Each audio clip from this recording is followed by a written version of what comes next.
Hello viewers, ಇವತ್ತಿನ recipe chicken biryani. ಬನ್ನಿ ನೋಡೋಣ ಹೇಗೆ ಮಾಡೋದಂತ. ಮೊದಲಿಗೆ ನಾನಿಲ್ಲಿ ಒಂದು ಅರ್ಧ ಕೆಜಿಯಷ್ಟು ಬಾಸ್ಮತಿ ರೈಸನ್ನು ತೊಗೊಂಡಿದ್ದೀನಿ. ಇದನ್ನು 3 ಸಲ ನೀರು ಹಾಕಿ ಚೆನ್ನಾಗಿ ತೊಳೆದು ಆಮೇಲೆ ಇದನ್ನು 1:3 ರೇಷಿಯೋದಲ್ಲಿ ಅಂದರೆ 1 ಗ್ಲಾಸಿಗೆ 3 ಗ್ಲಾಸ್ನಷ್ಟು ನೀರು ಹಾಕ್ಕೊಂಡು ಇದನ್ನು ಒಂದು ಅರ್ಧ ಗಂಟೆ ನೆನೆ ಇಟ್ಕೊಳ್ತಾ ಇದ್ದೀನಿ. ಇಲ್ಲಿ ನಾನು ಬಾಸ್ಮತಿ ರೈಸ್ 1:1 ರೈಸನ್ನೇ ಬಳಸಿದ್ದೀನಿ. ಇದು ತುಂಬ ಸ್ಟ್ರಾಂಗ್, ಥಿಕ್ ಹಾಗೂ ಲಾಂಗ್ ಇರುತ್ತೆ. ಹಾಗಾಗಿ ಈ ರೈಸನ್ನೇ ಹೆಚ್ಚಾಗಿ ಉಪಯೋಗಿಸಿ. ಇದನ್ನ ಇವಾಗ ಸೈಡಿಗೆ ಇಟ್ಕೊಳ್ತಾ ಇದ್ದೀನಿ. ಈಗ ಚಿಕನ್ ಮ್ಯಾರಿನೇಷನ್ ಮಾಡೋಣ.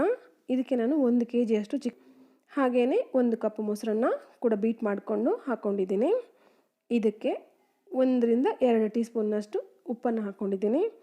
ಹಾಗೆಯೇ 1 ಟೇಬಲ್ ಸ್ಪೂನ್ನಷ್ಟು ಅಚ್ಚ ಖಾರದ ಪುಡಿ, 2 ಟೇಬಲ್ ಸ್ಪೂನ್ನಷ್ಟು ಶುಂಠಿ ಬೆಳ್ಳುಳ್ಳಿ ಪೇಸ್ಟನ್ನು ಕೂಡ ಹಾಕ್ಕೊಳ್ತಾ ಇದ್ದೀನಿ. ಹಾಗೆಯೇ 1 ಟೀ ಸ್ಪೂನ್ ಅರಿಶಿನ ಪುಡಿ, 1 ಟೀ ಸ್ಪೂನ್ ಜೀರಿಗೆ ಪುಡಿ, ಒಂದು 3ರಿಂದ 4 ಹಸಿಮೆಣಸಿನ್ಕಾಯನ್ನು ಸ್ಲಿಟ್ ಮಾಡಿ ಹಾಕ್ಕೊಂಡಿದ್ದೀನಿ. ಹಾಗೆಯೇ 1 ಕಪ್ ಆಗುವಷ್ಟು ಫ್ರೈಡ್ ಆನಿಯನ್ ಕೂಡ ಹಾಕ್ಕೊಂಡಿದ್ದೀನಿ. ಇದೊಂದು 3 ಮೀಡಿಯಮ್ ಸೈಜ್ ಆನಿಯನ್ ಇರ್ಬೋದು. ಹಾಗೆಯೇ ಒಂದು 2 ಟೇಬಲ್ ಸ್ಪೂನ್ನಷ್ಟು ತುಪ್ಪವನ್ನು ಕೂಡ ಇಲ್ಲಿ ಹಾಕ್ಕೊಳ್ತಾ ಇದ್ದೀನಿ.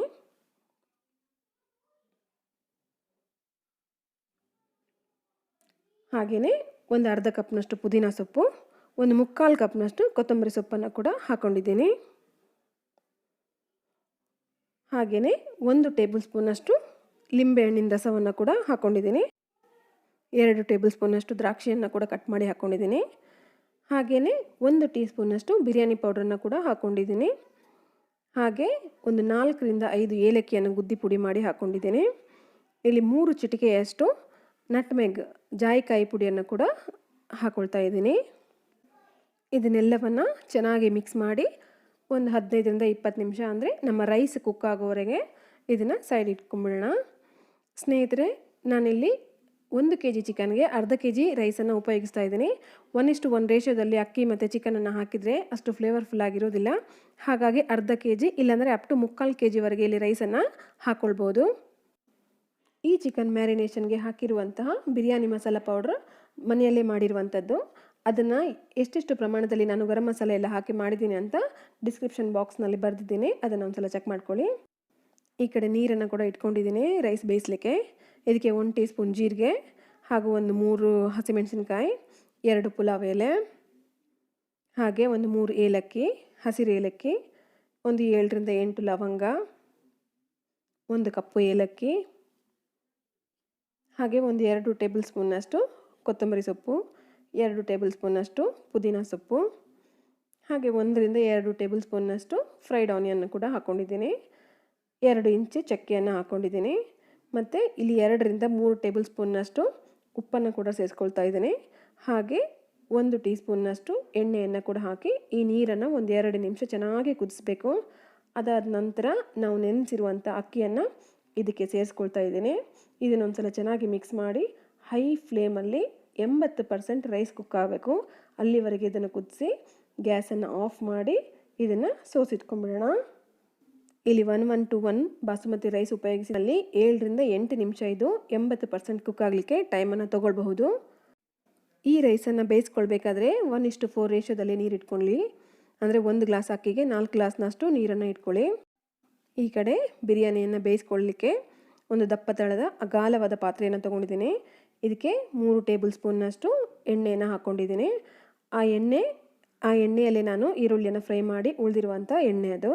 ಇದಕ್ಕೆ ನಾವು ಮ್ಯಾರಿನೇಟ್ ಮಾಡಿರುವಂತಹ ಚಿಕನನ್ನು ಕೂಡ ಹಾಕ್ಕೊಂಡು ಇದನ್ನು ಒಂದ್ಸಲ ಚೆನ್ನಾಗಿ ಮಿಕ್ಸ್ ಮಾಡಿ 1ರಿಂದ 2 ನಿಮಿಷ ಇದನ್ನು ಹೈ ಫ್ಲೇಮಲ್ಲಿಟ್ಟು ಹಾಗೆ ಓಪನ್ ಕುಕ್ ಮಾಡ್ಕೊಳ್ತಾ ಇದ್ದೀನಿ. ಆನಂತರ ಮುಚ್ಚಳವನ್ನು ಮುಚ್ಚಿ ಚಿಕನ್ ಕಂಪ್ಲೀಟಾಗಿ ಬೇಯಬೇಕು. ಅಲ್ಲಿವರೆಗೆ ಇದನ್ನು ನಾನು ಬೇಯಿಸ್ಕೊಳ್ತಾ ಇದ್ದೀನಿ. ಮಧ್ಯೆ ಮಧ್ಯೆ ಒಂದ್ಸಲ ಮಿಕ್ಸ್ ಮಾಡ್ಕೊಳ್ಳಿ ಚೆನ್ನಾಗಿ. ಇವಾಗಿಲ್ಲಿ ಚಿಕನ್ 100% ಕುಕ್ ಆಗಿದೆ. ನೀವು ನೋಡ್ಬೋದು ಚಿಕನ್ನಲ್ಲಿ ಆಯಿಲ್ ಸಪ್ರೇಟ್ ಆಗಿದೆ. ಈಗ ನೀವು ಇನ್ನೂ ಒಂದು ವಿಷಯ ಗಮನಿಸ್ಬೋದು, ಈ ಚಿಕನ್ನಲ್ಲಿ ಗ್ರೇವಿ ಕಾಣಿಸ್ತಾ ಇದೆ. ಹಾಗಾಗಿ ನಾವು ರೈಸ್ ಹಾಕಿ ಬೇಯಿಸಬೇಕಾದ್ರೆ ಹೆಚ್ಚು ನೀರು ಹಾಕಿ ಬೇಯಿಸುವ ಅವಶ್ಯಕತೆ ಇರೋದಿಲ್ಲ. ಒಂದು ವೇಳೆ ಈ ಚಿಕನ್ ಬೇಯಬೇಕಾದ್ರೆ ಎಲ್ಲ ಆವಿಯಾಗಿ ಡ್ರೈ ಆಗಿದ್ದರೆ ಆಗ 1 ಕಪ್ ನೀರನ್ನು ಹಾಕಿ ಬೇಯಿಸ್ಕೊಳ್ಬೇಕಾಗತ್ತೆ. ಇವಾಗ ನಾನು 80% ಬೇಯಿಸಿರುವಂಥ ಅಕ್ಕಿಯನ್ನು ಇದ್ರ ಮೇಲೆ ಈವನ್ ಆಗಿ ಸ್ಪ್ರೆಡ್ ಮಾಡ್ಕೊಳ್ತಾ ಇದ್ದೀನಿ. ನಾನಿಲ್ಲಿ ಚಿಕನ್ ಬಿರಿಯಾನಿನ ಲೇಯರ್ ಆಗಿ ಮಾಡ್ಕೊಳ್ತಾ ಇಲ್ಲ, ಯಾಕಂದರೆ ಒಂದೇ ಲೇಯರ್ ಹಾಕ್ಕೊಳ್ತಾ ಇದ್ದೀನಿ. ಯಾಕಂದರೆ ಪಾತ್ರೆ ತುಂಬ ಅಗಲವಾಗಿದೆ.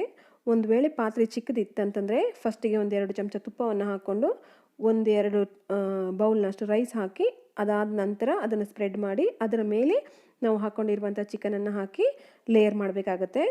ಇವಾಗ ನಾನು ಇಲ್ಲೆಲ್ಲ ರೈಸನ್ನು ಹಾಕಿ ಆಗಿದೆ. ಇದ್ರ ಮೇಲೆ ಸ್ವಲ್ಪ ಕೊತ್ತಂಬರಿ ಸೊಪ್ಪು ಹಾಗೆ ಸ್ವಲ್ಪ ಪುದೀನವನ್ನು ಕೂಡ ಹಾಕ್ಕೊಂಡಿದ್ದೀನಿ. 1/4 ಕಪ್ನಷ್ಟು ಫ್ರೈಡ್ ಆನಿಯನ್ನ ಕೂಡ ಹಾಕ್ಕೊಂಡಿದ್ದೀನಿ. ಹಾಗೆಯೇ 2 ಟೀ ಸ್ಪೂನ್ನಷ್ಟು ರೋಸ್ ವಾಟರನ್ನು ಕೂಡ ಇಲ್ಲಿ ಹಾಕ್ಕೊಳ್ತಾ ಇದ್ದೀನಿ.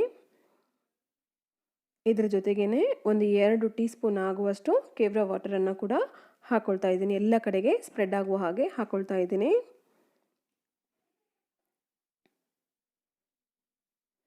ಹಾಗೆಯೇ ಒಂದಿಷ್ಟು ಕೇಸರಿ ದಳಗಳನ್ನು ಬಿಸಿನೀರಿಗೆ ಹಾಕಿಟ್ಟಿದ್ದೀನಿ, ಅದನ್ನು ಕೂಡ ಹಾಕ್ಕೊಂಡಿದ್ದೀನಿ. ಇದು 3 ಟೇಬಲ್ ಸ್ಪೂನ್ ಇದೆ. ಹಾಗೆಯೇ ಮನೆಯಲ್ಲಿ ಮಾಡಿರುವಂತಹ ಬಿರಿಯಾನಿ ಮಸಾಲ ಪೌಡ್ರನ್ನು ಕೂಡ 3 ಚಿಟಿಕೆಯಷ್ಟು ಎಲ್ಲ ಕಡೆಗೆ ಹರಡುವಂತೆ ಅದನ್ನು ಹಾಕ್ಕೊಳ್ತಾ ಇದ್ದೀನಿ.